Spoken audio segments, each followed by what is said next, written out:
अपने किशोर किशोरी की संतान के उद्वेलन को समझने वाले और उसके अंतर में स्वयं के प्रति सम्मान जगाने वाले अभिभावक गण, मैं संतोष श्री अरविंदो सोसाइटी के रूपांतर कार्यक्रम के प्रतिनिधि के रूप में आपका अभिवादन करती हूँ और साथ ही आप सभी व्यूअर्स का, सुझाव देने वालों का, कमेंट करने वालों का और हमारी बातों के माध्यम से पेरेंटिंग का लाभ उठाने वाले, लाभान्वित होने वाले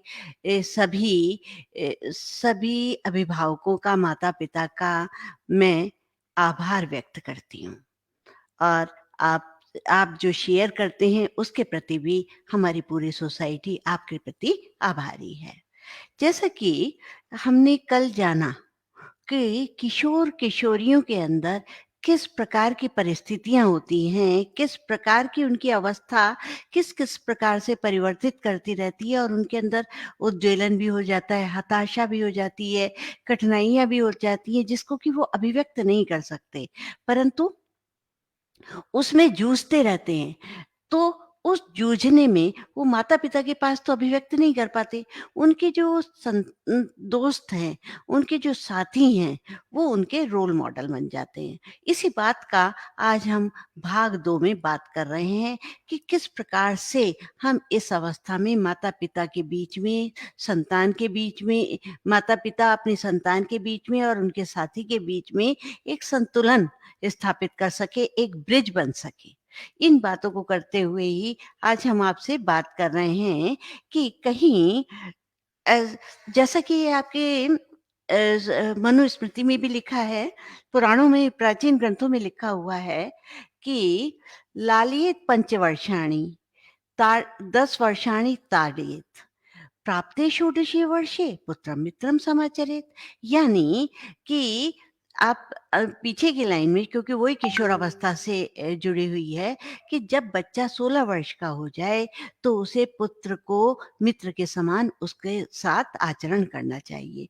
यानी हमारा बेटा हमारे सामने खड़ा हो रहा है, 12 वर्ष के पश्चात 16 वर्ष 18 वर्ष की आयु तक है, तो उसको हम बिल्कुल उस तरह से उसके साथ व्यवहार ना करें कि जैसे कि वो एक सामान्य अभी शिशु है या बालक है, बल्कि उसे एक मित्रता के समान उसकी बातों को समझें, उसकी बातों से उससे सुझाव लें, उसे समझें, तो तभी हमारी पेरेंटिंग एक सार्थक पेरेंटिंग होती है।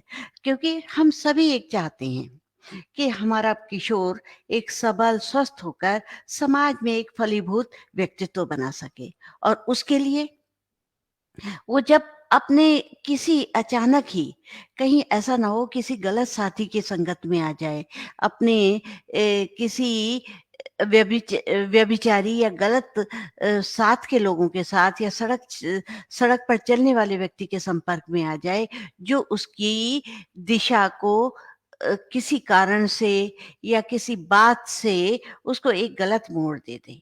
तो इस बात का हमारे लिए बहुत अहम इस बात की हमें एक अहम ध्यान रखना पड़ेगा, अहम भूमिका निभानी पड़ेगी कि कहीं हमारे बच्चे के साथ ऐसा ना हो जाए।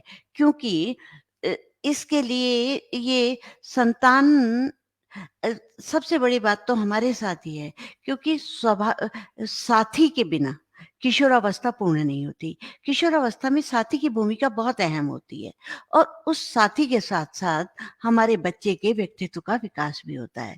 कहते हैं ना, संगति बहुत बुरा असर डालती है और संगति ही बहुत अच्छा बना देती है। संगति एक ऐसी भी है जो गड्ढे में गिरते व्यक्ति को ऊपर उठाने में सहायक होती है और एक संगति ऐसी भी होती है जो उसको दलदल में गिराती चली जाती है और वो उसमें से निकल ही नहीं पाता। बताइए आप कैसा चाहते हैं? तो आपका बच्चा किसी गलत साथी को रोल मॉडल माने, तो उससे अच्छा है कि हम अपने घर में ही बच्चों को ऐसा वातावरण दें जिससे कि वो किसी गलत व्यक्ति को रोल मॉडल ना समझ सके। तो यही है, अब सबसे बड़ी गलती तो हमारे साथ ही होती है। हम घर में तो बड़े बैठ के स्वावलंबन की बातें करते हैं और घर में करते नहीं है, अपनी पत्नी को सारे दिन कहते रहते हैं, "ज़रा ये देना, ज़रा वो देना" या अपने बच्चे से कहते हैं, "अपना काम खुद करो, अपनी चीज़ें ऐसे रखो।" तो जब हमारी कथनी और करनी में ही हमारे इतना अंतर हो जाता है, तो आप बच्चों से कैसे कह सकते हैं कि आप कर रहे हैं? तभी आपका बच्चा एकदम खड़ा होके कहता है, "पापा, आप खुद तो करते नहीं, हैं? हमें क्यों कहते रहते हैं? आप खुद भी तो करिए।" तो किसने ये स्थिति बनाई कि आपका बच्चा आपके सामने आपको गलत ठहरा रहा है, तो आपको वो रोल मॉडल कैसे मान लेगा? वो तो अपने दोस्त के पास ही जाएगा और वहां जाकर कहेगा, अरे यार, मेरे तो पापा ही ऐसे हैं, मेरे तो मम्मी ऐसी है, मेरी माँ ऐसे करती है, मेरे बाप ऐसे करते हैं, क्योंकि उनकी भाषा में आपके प्रति अपशब्दों का प्रयोग होने लगा। वो आपको इज्जत से नहीं बात कर रहा, तो आपकी कथनी और करनी में जहाँ अंतर आ गया, तो सबसे पहले हमें खुद ही सुधारना पड़ता है। क्योंकि जब तक हम पति-पत्नी होते हैं, भाई-बहन होते हैं, तो हमारी सारी बातें माफ़ हो जाती हैं। परंतु जब हम माँ-बाप बनते हैं, तो हमारी बातें कोई माफ़ नहीं कर सकता। हमारे बच्चे ही हमें सुधारने की पूरी प्रक्रिया कर देते हैं और हमें शर्मिंदा होना पड़ता है।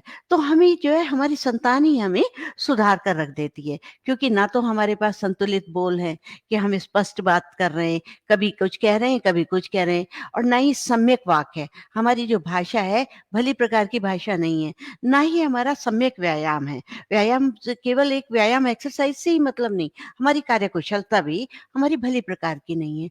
तो बताइए, हम अपने बच्चों से कैसे आदर ले लेंगे? किस प्रकार से हम उसके रोल रोल मॉडल बनेंगे?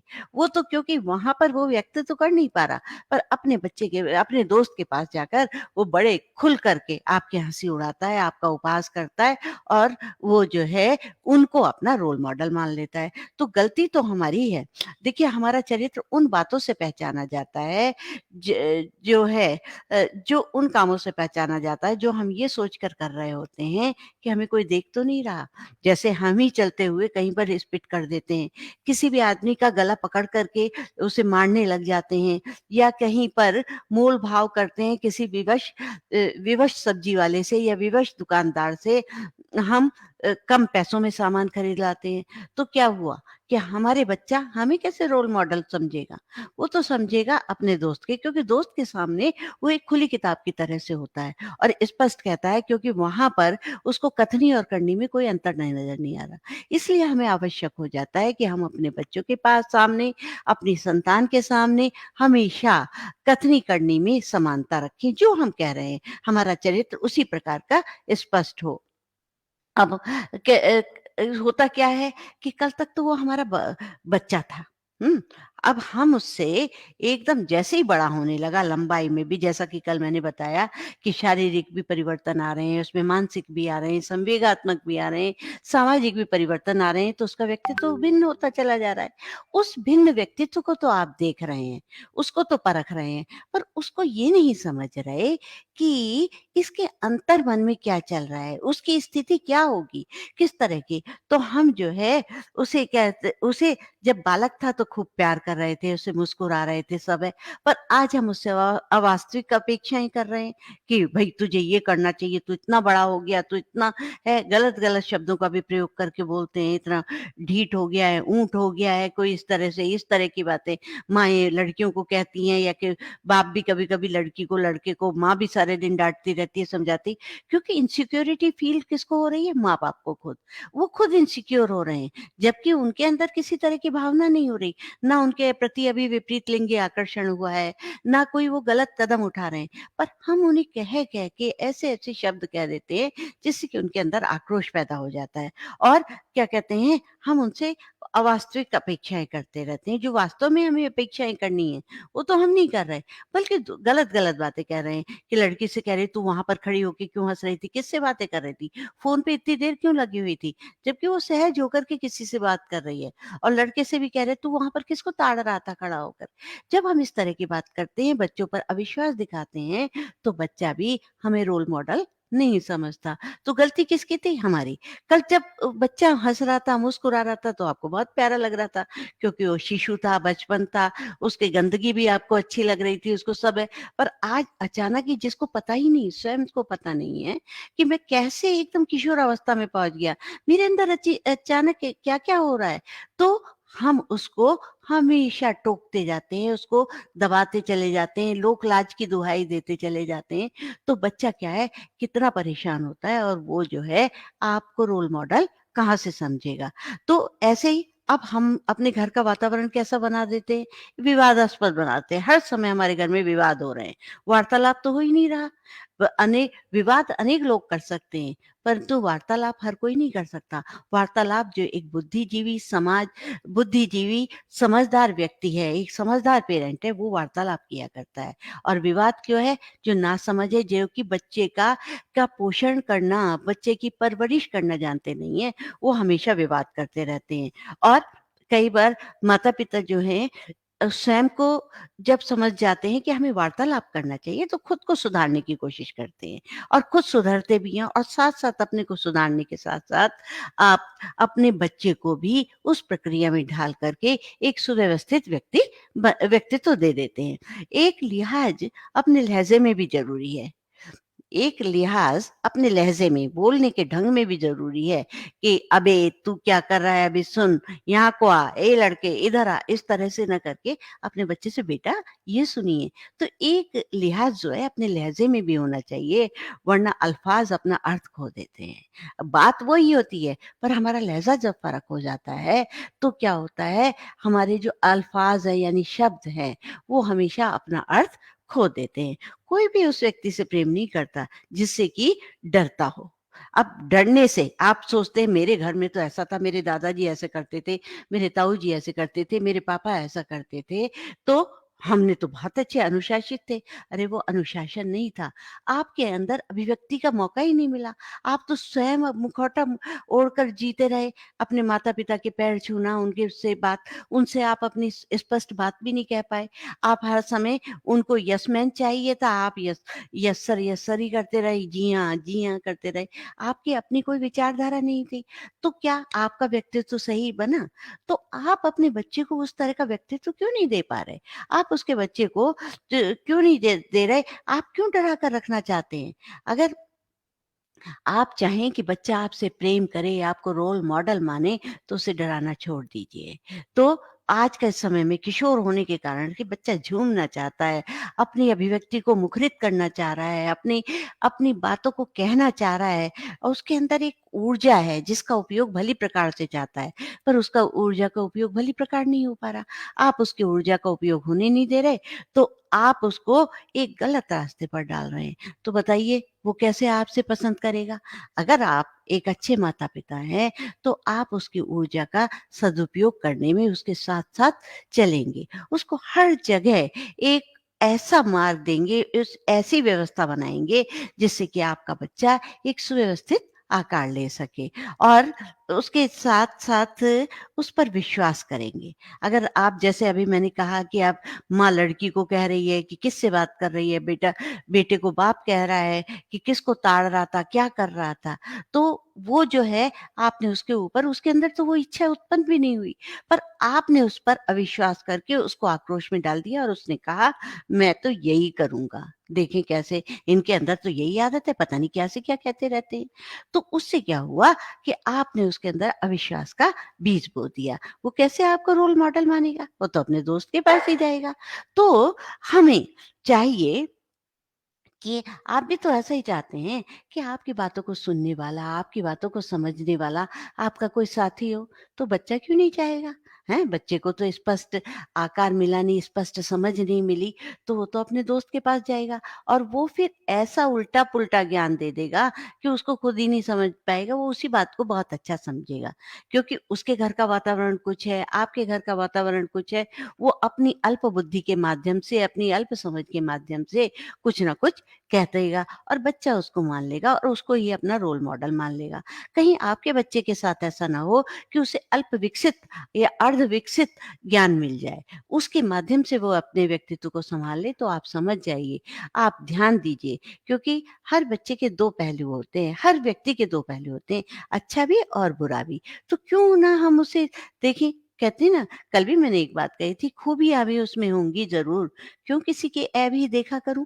किशोरावस्था की खूबियाँ भी तो बहुत सारी हैं, तो हम उस किशोरावस्था की खूबियों को क्यों नहीं देखते? उस खूबियों का ध्यान रख कर के हम उसको उसी प्रकार की उसके अंदर समझ विकसित करें। देखिए क्या है, हर बच्चा क्योंकि किशोर बन चुका है, तो वो चाहता है मैं सुंदर बनूँ, स्मार्ट बनूँ, बच्ची चाह रही है अपनी मम्मी के कपड़े पहन कर के मैं भी सुंदर बनूँ, सुव्यवस्थित बनूँ, तरह-तरह की पोशाक मेरे पास आएँ। बच्चा भी चाह रहा है मैं कहीं पर नेता बनूँ, इस तरह का बनूँ और सबके सामने मेरी धाक जमती हो, तो क्या आपकी आवश्यकता नहीं है कि आप उस बच्ची को अगर वो चाहती है मैं सुंदर बनना चाहूँ, व्यवस्थित सुंदर हूँ, प्रेटी लगूँ, क्यूट लगूँ, तो क्या है आप उसको समझा नहीं सकती? आप उसको कहिए क्योंकि आपको पता है ये अवस्था ऐसी ही है। तो आप उसको बताइए कि फूहड़ बन कर के आप सुंदरता नहीं करिए। आप वास्तव में सुंदर हैं और सुगठित या सुघड़ ड्रेस पहनकर व्यवस्थित पोशाक पहनकर ही आप सुंदर लगेंगी। आप उससे समझाइए। ऐसे ही बेटे के सामने नेता बन रहा है, कहीं पर लड़कर आ रहा है, किसी की कमीज फाड़ कर आ रहा है, किसी को पीट कर आ रहा है, उसकी जगह आप उसको बताइए एक अच्छे ढंग से आप नेता बनिए। नेता आपको बनना है क्योंकि आपको पता है इस उम्र में नेतृत्व की क्षमता विकसित होने लगी है। तो आप उस बच्चे को बताइए, देखो बेटा लड़ाई करके नेता नहीं होते। जब हम आपके किसी की मदद करते हैं, किसी की सहायता करते हैं और अपने विचारों को स्पष्ट रूप से सबके सामने रखते हैं, यानी कि हम जैसे हैं, तो हमारे विचारों में इतनी स्पष्टता है, उसको हम सबके सामने अभिव्यक्त कर रहे हैं, तो आप नेता बन जाएँगे। ऐसे नेता तो नहीं बनेंगे आप कि आप किसी को मार आए, पीट आए और दादागिरी, गुंडागर्दी करके आप नेता। तो आपने अपने बच्चे को एक व्यवस्थित आकार जब दिया, तो आपने उसके किशोरावस्था के कई गुणों का पल्लवन कर दिया। तो देखिए आपने क्या किया, सबसे ज़्यादा क्या है कि आप चाहते हैं कि मेरा बच्चा भी मुस्कुराए, मेरा बच्चा मुस्कुराए जिससे कि हमारा सारा घर मुस्कुराए। तो आप उस तरह का वातावरण स्वयं से बनाइए, जिससे कि आपका बच्चा भी मुस्कुराने के लिए बाध्य हो जाए और बच्चा मुस्कुरा रहा है तो पूरा परिवार मुस्कुरा रहा है। तो इसी तरह से आप उसके अंदर जिस सौंदर्य के प्रति सजगता कर रहे हैं, तो उसको भी स्वयं में भी करिए, स्वयं में भी अपने अंदर सुंदरता को लाइए, मानसिक रूप से भी, शारीरिक रूप से भी। अच्छा भोजन करके, अच्छी चीज़ें दिखा करके उसके अंदर भी एक सौंदर्य के प्रति सजगता जगाइए, परंतु सौंदर्य फूहड़पन का सौंदर्य ना हो। तो ये चीज़ें आप ही बता सकते हैं। तो कभी-कभी हम क्या करते हैं, और अगर बच्चा परेशान हो रहा है, कोई से अजीब वो हो रहा है, तो उसे एक जादू की झप्पी अवश्य दीजिए। ये नहीं अगर परेशान है तो आप एक धड़ाक से चाँटा मार दें, एक चाँटा मार दिया, उसके हाथ लगाइए, कभी भूल कर उसके हाथ मत लगाइए, उसे एक जादू की झप्पी दीजिए, उसे प्यार से रखिए, क्योंकि सीमा तो अहंकार की होती है, समर्पण की कोई सीमा नहीं होती। क्योंकि समर्पण, आप अपने बच्चे के प्रति समर्पित होंगे तभी आपका बच्चा आपके प्रति समर्पित होंगे। बच्चे के अंदर ये विश्वास जगाइए, जो हमारे माता-पिता कह रहे हैं, वही बात सही है, वो हमारे हित का सोच रहे हैं। तो जब आप जादू की झप्पी देते हैं, तो उसको ये एहसास होता है, और जब आप उसके चाँटा मारते हैं, तो वो आपसे अलगाव की भावना रखता है और फिर वो अपने दोस्तों के पास पहुँच जाता है। तो और उसके साथ-साथ क्या है कि अगर आप कहते हैं मैं तो बहुत स्वाभिमानी हूँ, मैं तो कभी अपने बच्चों के साथ मैं क्यों बोलूँ? हैं? ऐसे थोड़ी बातें करने हैं। तो स्वाभिमान कभी मरता नहीं है। हमेशा ध्यान रखिए, स्वाभिमान कभी मरता नहीं, अभिमान कभी लंबा जीता नहीं है। तो स्वाभिमान से अगर आप जीना चाहते हैं, आप स्वाभिमानी हैं, ये नहीं कि बच्चे से बात करके, बच्चे से प्यार करके आपका स्वाभिमान कभी मरा नहीं है। बल्कि और अगर आप अभिमान होते हैं, तो वो लंबा जिएगा नहीं, आपके बच्चे आपसे अलग होते चले जाएँगे। इसलिए आप अपने बच्चों को अलग करने के लिए ये मत सोचिए कि मैं स्वाभिमानी हूँ। हमेशा ये सोचिए बच्चे के साथ किस प्रकार का अभिमान, किसका? मेरा संतान है, वो मेरी ज़िम्मेदारी है, मुझे उसे समझना है, उसको समझना भी है, उसका ख़्याल भी रखना है, उसके उसके कार्यों के प्रति, उसकी बातों के प्रति मुझे उसको सहारा भी देना है। तो और सबसे बड़ी बात ये है कि आपको उसको सुनने की आदत भी डालनी चाहिए। क्योंकि जब आप सुनते नहीं हैं, हैं? आप एक सर्वाइवल पेरेंट्स मत बनिए। हाँ भाई, गया था स्कूल? न हाँ, कुछ करा-वरा? तेरे मास्टर जी तो ऐसी शिकायत कर रहे थे, तेरी टीचर तो मुझसे ये शिकायत कर दी। आपने कहा और आपने अपनी जो है ज़िम्मेदारी ख़त्म कर ली। आप ऐसे पेरेंट मत बनिए। आप ऐसे बनिए बहुत भली प्रकार से अपने बच्चे को सुनिए। अपने से उसे जो है अगर बच्चा आपसे आपकी बुराई कर रहा है, "पापा आप कैसे हो? आपने पापा कैसे कर रखा है? आपने अपनी चीज़ों को कैसे फैला रखा है?" आप उसे मानिए। बिल्कुल आराम से कहिए, "हाँ बेटा, ये तो मेरे से गलती हो गई। मुझे ऐसे अपनी चीज़ें नहीं रखनी चाहिए। मैंने अभी जो है अपने कपड़ों को ऐसे फैला कर रख दिया, नहीं मुझे नहीं रखना चाहिए था, मैं अपने रखूँगी।" तो कहते हैं ना, जो निंदा सह सकता है, वो बड़े से बड़ा कष्ट सह सकता है। अगर आपके बच्चे ने आपकी निंदा की, तो आप उसे एहसास करिए, उसको एक्सेप्ट करिए, स्वीकार करिए। तो जो स्वीकार्यता है, वो भी बच्चे के अंदर आपका घर बना लेगी। जैसे कि आपने अपने प्रति बच्चे के हृदय में सम्मान जगा दिया। अगर आप उसके प्रति एकदम एक चाँटा मारते हैं, "तू अच्छा, मैं हूँ कौन तेरा? मैं तेरा बाप हूँ, तेरी माँ हूँ, तू मुझसे ऐसे बोलेगा?" तो वहीं पर बच्चा आपसे अलग हो जाएगा। अगर आपने वहाँ पर एक्सेप्ट कर लिया, "हाँ बेटा, ये बात तो मेरे से गलत है, आपने तो मुझे बहुत अच्छा सुझाव दे दिया।" हैं?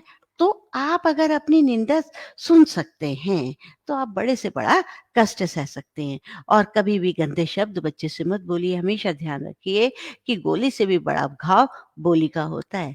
जब हम गंदा बोलते हैं, तो वो बच्चा अंत तक, मृत्यु पर्यंत तक, अपने आजीवन उस बात को याद रखता है, मेरे पिताजी ने मुझे ये कहा था, मेरी माँ मुझसे इस शब्दों से बोलती थी। तो आप जो है ऐसे शब्द नहीं बोलिए कि ठीक, ये किसी ने बिल्कुल सही कहा है, बोली का घाव गोली के घाव से भी कष्टदायक होता है।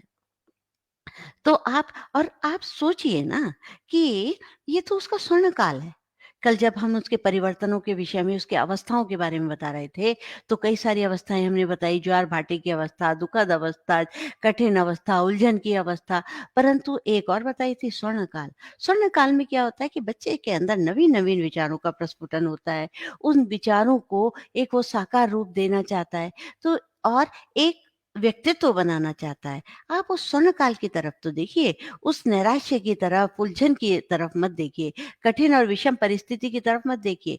आप देखिए कि उसके अंदर नवीन कौन-कौन से विचारों का अभ्युदय हो रहा है, जिसको कि मैं उसकी सहायता करके उसको एक आकार दे सकूँ। तो जब आप उस स्वर्ण काल में उसको स्वयं से प्रोत्साहित करने की आदत डालिए, क्योंकि उसके माध्यम से जो है वो एक अ, एक उचित प्रफुल्लन की स्थिति में आ जाएगा, जब आप उसको सहारा देंगे। देखिए, जीत की आदत तो स जीत की आदत बहुत अच्छी होती है। आप चाहते हैं मैं अपने पुत्र से जीतूँ, हैं? पर कुछ रिश्ते पर ये गलत है, जो आप सोचते हैं कि मैं अपने पुत्र से जीतूँ। तो जीतना बहुत अच्छा होता है, परंतु अपने बेटे से और अपने शिष्य से, अपनी संतान से और अपने शिष्य से हारना बहुत ज़्यादा सुखदाई होता है। कहते हैं ना, जीत की आदत अच्छी होती है, परंतु कुछ रिश्तों में रिश्तों में हारना बहुत अच्छा होता है। तो अपने पुत्र से, अपने शिष्य से, अपनी मतलब पुत्री से हारने में एक अलग ही आनंद आता है। उस आनंद को आप भोगिए, आप उसे एहसास करिए कि किस तरह से है। और ये कभी-कभी ऐसा होता है कि ये जैसे कल मैंने बताया था ना कि ज्वार-भाटे की उम्र है ये। किशोरों की अवस्था ये ज्वार-भाटे की है। एकदम उसके अंदर आकांक्षाएँ उत्पन्न होती हैं, ऊँची-ऊँची आकांक्षा, और ज़रा-सा कठिनाई आती है, तो कहते हैं ना, रास्ते का एक काँटा पाँव का दिल चीर देता।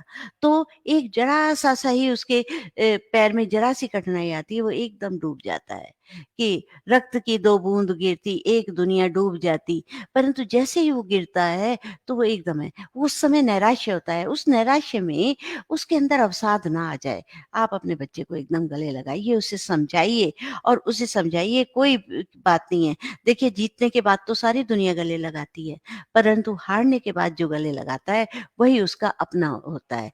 कहीं उसके दोस्त गलत बातों पर उसको गले ना लगा लें, वो उसके रोल मॉडल ना बन जाएँ, उससे पहले ही आप अपने बच्चे को लपक लीजिए और उसको थपथपाइए। और क्योंकि रिश्तों के नाजुक पौधों को रोज़ सींचना पड़ता है, तो उसे अगर आप कल के लिए, बाद के लिए स्थगित कर देते हैं, तो ये स्थगित होना गलत होता है, उसको बाद के लिए नहीं टाला जा सकता। तुरंत ही आपको उसको सिंचन करना पड़ता है। तो इसलिए अपने पौधे को बहुत अच्छी तरह से संभाल कर, सँवार कर रखिए, जिससे कि उसका व्यक्तित्व एक सुगठित व्यक्तित्व का स्वामी बने। और वो किस समय बनेगा?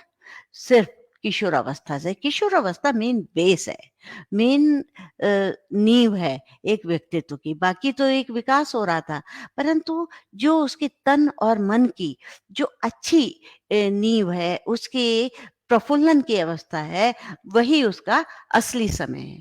तो इसलिए किशोर के ध्यान रखते हुए ही आप उसके साथ करिए। देखिए,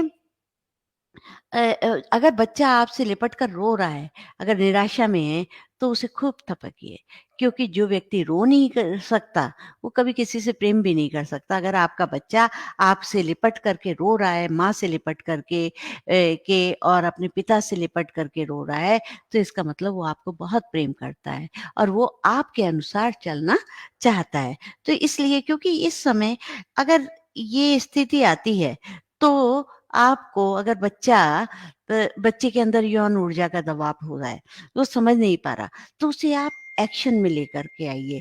कैसे? उसको बाहर घुमाने, पिकनिक पर लेकर जाइए, वहाँ पर नई-नई चीज़ें देखिए।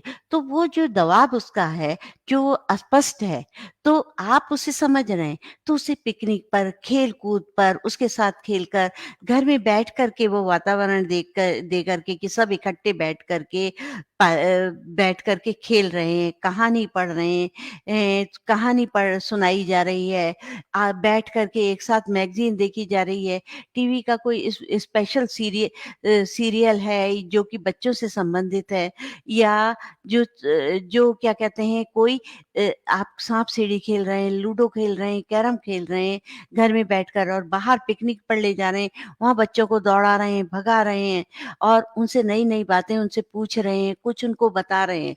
उससे क्या है, जो उनके अंदर अतिरिक्त ऊर्जा है, वो उपयोगी ढंग से उनके सामने रहेगी और उससे एक प्रेम का, आनंद का एक अजस्र स्रोत बहेगा। तो ऊर्जा का वहाँ पर आप सदुपयोग कर रहे हैं। अब बच्चे के अंदर तीव्र विकास तो हो रहा है, और तीव्र विकास हो रहा है, तो उसकी जो तीव्रता है, वो एक सही ढंग से, एक विकासवादी रूप से आग रही है। अब आप जब उसको कहीं पर कला दीर्घा में कलाकृतियों को दिखा रहे हैं, कहीं ले जाकर के संगीत सम्मेलन में ले जा रहे हैं, तो वहाँ पर, अब तक तो वो बच्चा टीवी पर देख रहा था, उसे पता ही नहीं कितनी मेहनत लगती है। तब आप वो देखता है, अरे! इतनी ये पेंटिंग बनाने में कितनी कठिनाई होती है। अरे! इस संगीत की लय, सुर को बाँधना कितना कठिन होता है। जब वो लाइवली देखता है, तो उसे अंदर से एक आनंद और कार्य करने की, उसमें प्रविष्ट करने की, उस कला में प्रविष्ट करने की उसके अंदर इच्छा जागृत हो जाती है। जब उसके अंदर इच्छा जागृत हो जाती है, तो आपने उसके अंदर एक जुनून जगा दिया। उस कार्य के प्रति एक सकारात्मक जुनून जगाया, जिससे कि वो उसके लिए तैयार हो गया। तो उसका जो अमूर्त चिंतन था, वो मूर्त रूप से उसके सामने प्रकट हो गया। उसके आप जो है काव्य मंच पर ले गए, तो वहाँ पर उसने कविता सुनी, अरे! कविता तो इस तरह से लिखी जाती है, एक शब्दों के माध्यम से कितना चमत्कार उस उपस्थित हो जाता है, तो क्या मैं भी कर सकता हूँ? धीरे-धीरे वो भी अपने उसमें करने लगता है और उस छोटी-छोटी कविता बनाने लगता है, फिर बड़ी-बड़ी बनाने लगता है, आपको सुनाता है, आप भी अचंभा करते हैं। तो काव्य मंच पर ले गए, आप कला दीर्घा में ले गए, संगीत सम्मेलन में, या फिर कभी-कभी पारिवारिक समारोह में ले गए, तो कि वहाँ पर किस तरह से एक सहकारिता के भाव से एकत्र होकर के जो कार्य किया जा रहा है, वो सब उसने देखा। तो जब उसने देखा, तो उसे पता लगा कि वास्तव में हम किस तरह से परिश्रम करके किसी भी कार्य को एक स्पष्ट रूप दे सकते हैं, सुंदर रूप दे सकते हैं। एक साथ जब हम खेलते हैं, तो उसकी यौन ऊर्जा की गति में भी कमी आती है। उसका जो ध्यान है, जो हम सोचते हैं कि उसका ध्यान उधर ना जाए, तो उसको हम एक ध्यान भी बटा सकते हैं। उसके साथ बाहर का खेलिए, उसको एक सही दिशा प्रदान कर दिए, एक साथ बैठ कर के पूरा परिवार गतिविधियाँ करे, खेले, कूदे, जैसा कि मैंने अभी बताया, और साथ-साथ पढ़े, बातचीत के तरीके से ज़्यादा कोशिश करें कि हम बच्चों के साथ निकटता लाएँ, और हमारे अंदर कोई मतभेद है, उसको भी स्वीकार करें। देखिए, वो नई जनरेशन है, उसके विचार अलग हैं। जैसे कि कल मैंने आपको बताया था कि वृद्ध अतीत को अपनी तरफ खींचता है। जो युवा वर्ग है, जो कि आप हैं माता-पिता, वो वर्तमान को में ठहराव चाहते हैं, परंतु जो बच्चा है, वो भविष्य को अपनी तरफ खींचना चाहता है। तो एक द्वंद्वात्मक स्थिति तो होगी, एक मतभेद तो होगा। उस मतभेद को आप स्वीकारिए, एक जनरेशन गैप को भी स्पष्ट करिए कि हाँ, वास्तव में है, तो उसको स्वीकार करना पड़ेगा। और हमें वो ज्ञान नहीं है, जैसे कि आज के नए बच्चे को टेक्नोलॉजी का बहुत बड़ा ज्ञान है, तो आपको उसे स्पष्ट होकर स्वीकार करना पड़ेगा। हाँ भाई, ये बात तो मुझसे नहीं आती बेटा, तू बहुत अच्छी तरह बताती है, तूने बहुत अच्छा है। तो वो आपको समझाएगा, उससे जो है, जो उसकी द्वंद्वात्मक स्थिति है, वो भी शांत होगी, और वो आपके नज़दीक आएगा, वो तरह-तरह की बात आपको बताएगा, समझेगा। तो आपको सुझाव देने की प्रवृत्ति उसके अंदर आएगी, वो आपकी एक टीचर बन कर के, या आपका टीचर बन कर के, वो हमारे परिस्थितियों को बहुत अच्छी तरह से सँभाल लेगा। अब हम क्या करते हैं, हम उनके प्रति उनको अपनी बातें थोपते हैं। जब हम थोपते हैं, तो बच्चा खींचता है, अलग होने की कोशिश करता है। जब हम उससे सुझाव माँगते हैं, तो वो जब हमें सुझाव देता है, तो वो घर के प्रति बंधता है, उसकी तरफ आकर्षित होता है, आसक्त होता है, उसके अंदर अपने परिवार के प्रति आसक्ति होती है, परिवार के प्रति वो ज़िम्मेदारियों को समझता है। और क्योंकि आस्था से कही हुई बात बात और आस्था से किया हुआ काम कि दूसरों तक नहीं पहुँचे, ऐसा हो ही नहीं सकता। ये मन्नू भंडारी जी, जो बहुत बड़ी लेखिका हुई हैं, वो उन्होंने ये बात कही थी। तो जो है, हमें, अगर हम आस्था से, अगर हम वास्तव में सही प्रयत्न करके अपने बच्चे के साथ परिस्थितियाँ रख रहे हैं, उनसे सुझाव ले रहे हैं, अपनी बात कह रहे हैं, अपनी समस्या को उनके सामने रख रहे हैं, तो बच्चा कैसे नहीं समझेगा? हम उसी की बातों की समस्या उसी के साथ बैठ कर के डिस्कस करें, तो अपने आप ही एक हल मिलता चला जाता है। तो ज़िंदगी ज्वार है, हठ की तो डूब जाएगी। ये ज़िंदगी जो है, एक ज्वार है। अगर हम हठ करते नहीं, हमें तो ऐसा ही करना है, तो हम उसमें डूब जाएँगे। इसलिए धार को देखकर पतवार चलाना सीखो।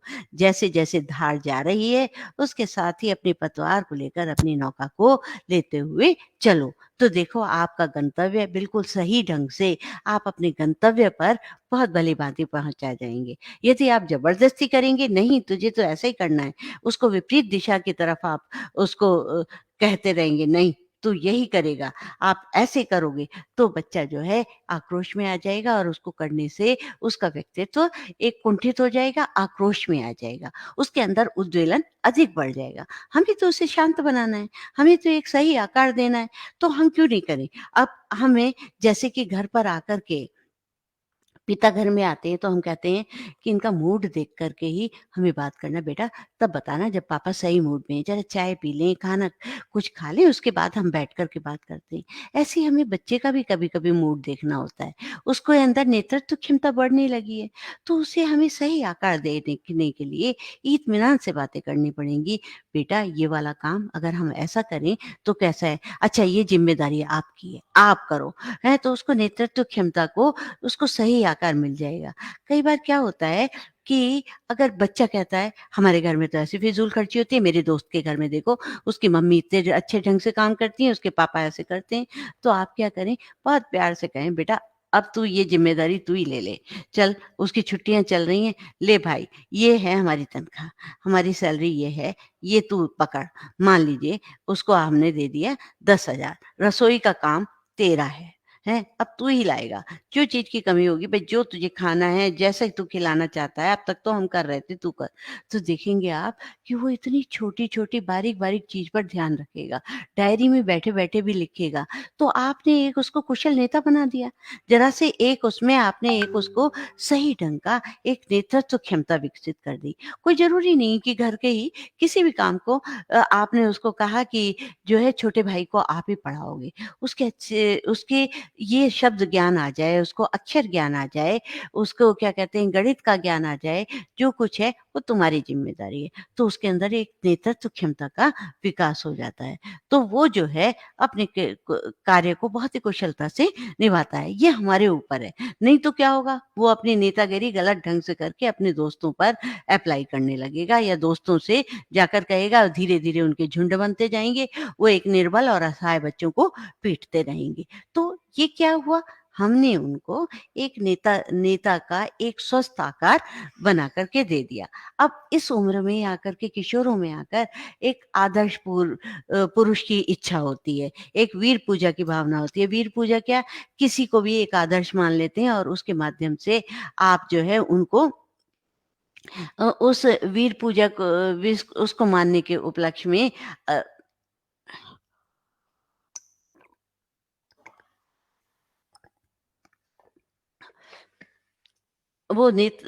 जो है वीर पूजा यानी किसी व्यक्ति को आदर्श मान लेना, उसके प्रति अंधानुकरण करना। अब इसमें आपको सोचना पड़ेगा कि ये किसी गलत आदमी को तो अपना आदर्श नहीं बना रहा।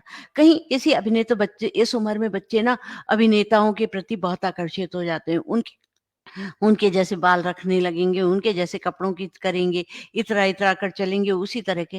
अरे ये तो कोई एक वो नहीं है, उनको स्पष्ट बताना पड़ेगा ये सिर्फ़ पर्दे पर दिखता है, असली में ये ऐसे नहीं है। सिर्फ़ मनोरंजन करना आपका उनका उद्देश्य है। आप उनसे क्यों आसक्त हो रहे हैं? अरे आप आदर्श महापुरुष बनिए, एक लड़की के लिए कहिए जैसे सुधा मूर्ति जी हैं, उनकी तरफ देखिए, उनके विचारों से प्रेरित होइए, देखिए कहाँ से कहाँ पहुँची हैं। सादगी की प्रतिमा है और क्या कहते हैं, क्या विचारों को देती हैं, कितनी बड़ी इंजीनियर हैं, अकेली अपने इंजीनियरिंग कॉलेज में अकेली लेडी हो करके उन्होंने कितना बड़ा काम किया और आज इतने बड़े इन्फोसिस के डायरेक्टर हैं। ऐसे ही आप रतन टाटा को देखिए, कहीं पर उन्होंने आपको दिखाया है कि आप क्या है, पर उनके विचारों को, सिद्धांतों को देखिए कि अरे! तो आप उनके आदर्श पुरुष बनाने में, उनकी वीर पूजा में उनके प्रति उनको की सहायता करिए, जिससे कि वो एक सही ढंग से आगे बढ़ सकें। इसी तरह से वो किसी का अंधानुकरण नहीं करें। पूजा-पाठ की भी बात है, तो कहिए पौराणिक लोगों के लेकर के एक हमें एक समाज को व्यवस्थित करने के लिए जो पुराणों में हमारे नेता बने थे, आज की परिस्थिति में फ़र्क है।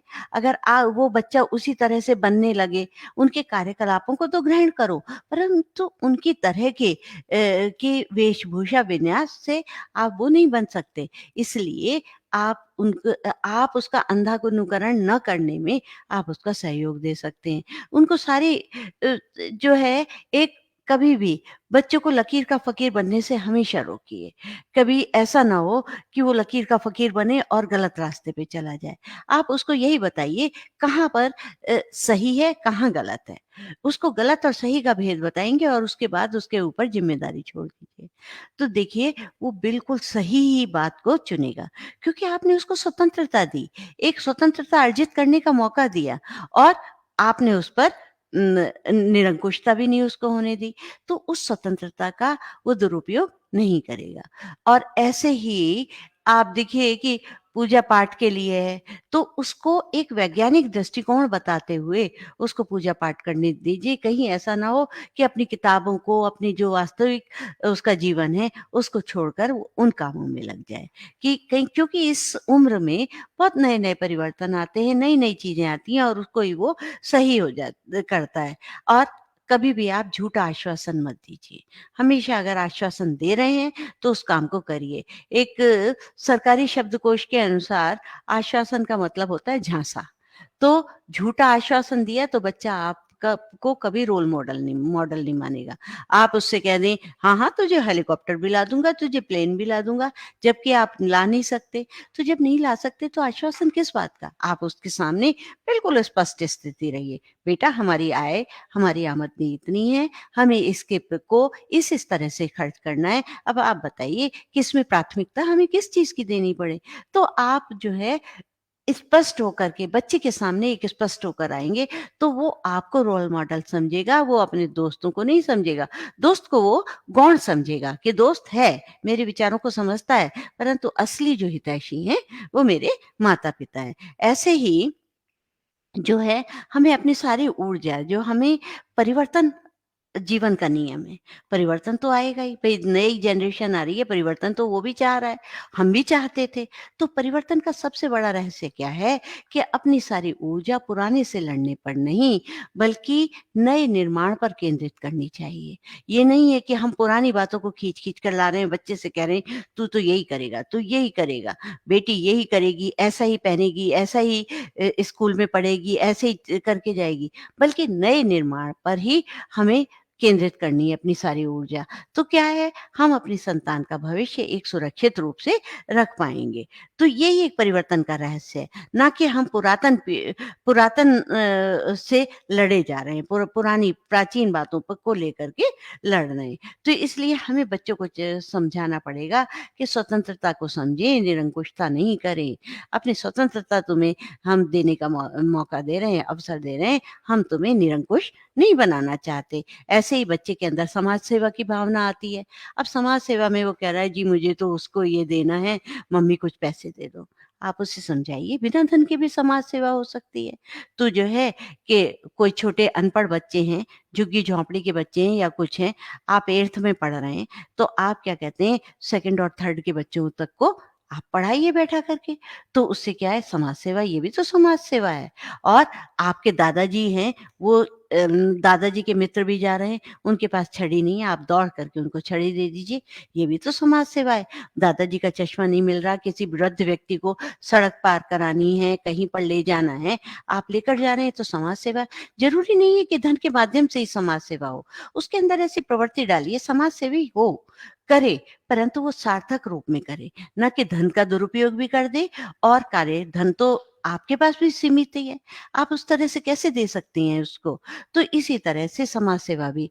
और एक घर में अभी कल जो हमारा सेशन हुआ था, उसमें एक अजय पारीख जी ने एक बात लिखी कि मीडिया कुछ इस तरह की उस तरह की बातें परोस रही है, जो कि किशोरों के लिए फ़ायदेमंद नहीं है, हानिप्रद हैं।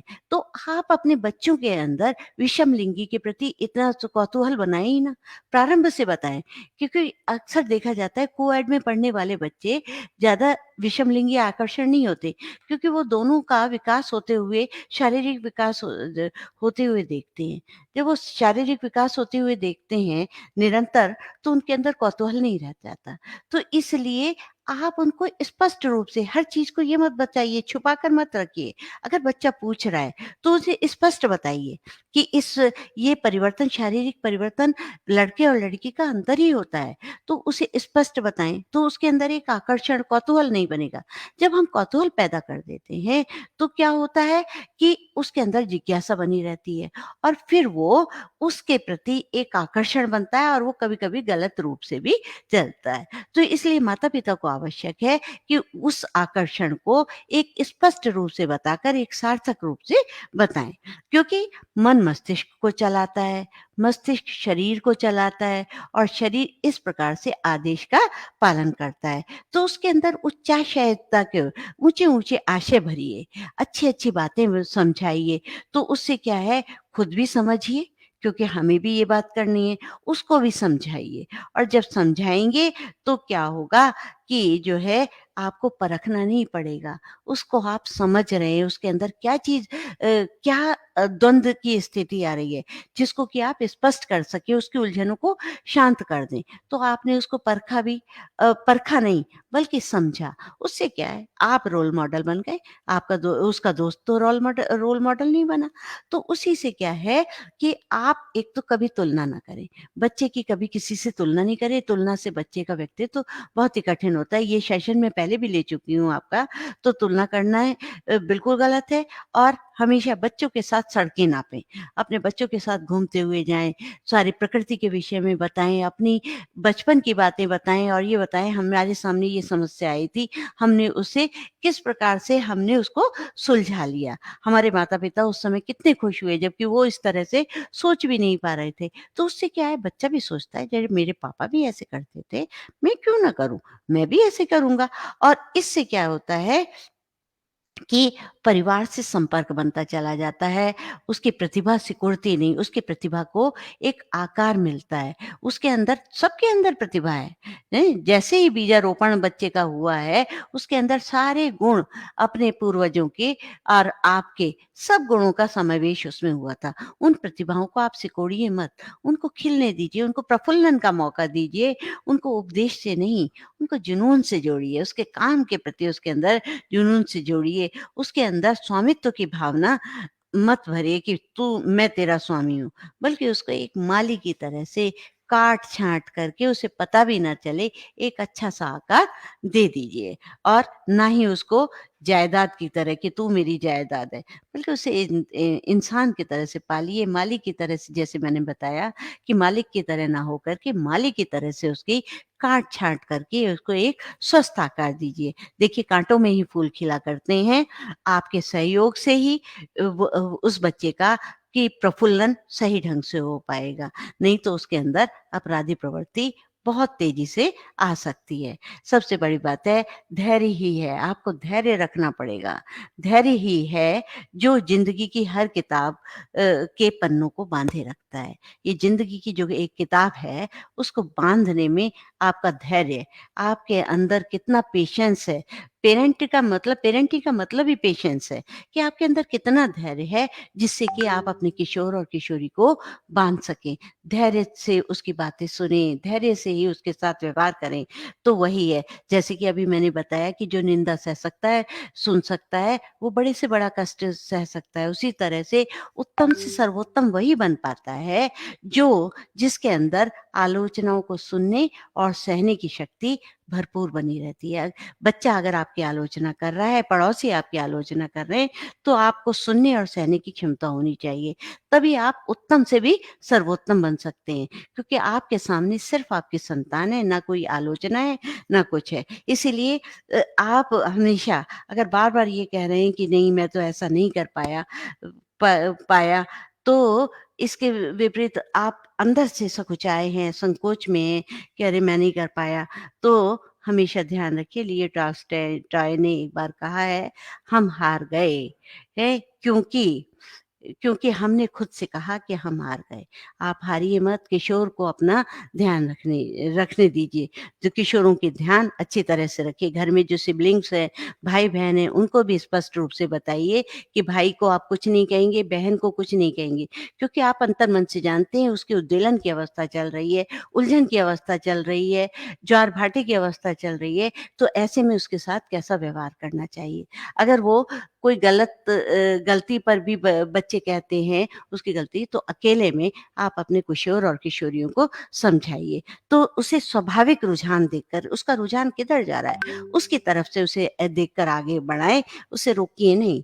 तो हमेशा सकारात्मक रूप अगर आप रहेंगे, तो आप उनके रोल मॉडल बन जाएँगे। अब ये तो स्वाभाविक है कि बच्चा जो है अपने साथी को रोल मॉडल मानता है, परंतु वो आपको कब है जब आप ऐसी स्थिति मानते आएँगे, तो कभी आपके सामने सीना तान के नहीं खड़ा होगा, ना आपको ये कहना पड़ेगा आँखों में देख कर के बात कर रहा है, उठा कर के बात कर रहा है, आँख मिलाने की कोशिश करता है और पिता को बाप कहने की आदत, मम्मी को माँ कहने की मेरी माँ ऐसी, मेरे बाप है, ऐसी बात वो कभी धृष्टता या ढीठता कभी भी नहीं कर सकता, क्योंकि आपने इस तरह का परिवेश दिया, अपने किशोर और किशोरी को इतनी अच्छी तरह से समझा, तो वो जो है आपने उसका एक स्वस्थ विकास कर डाला।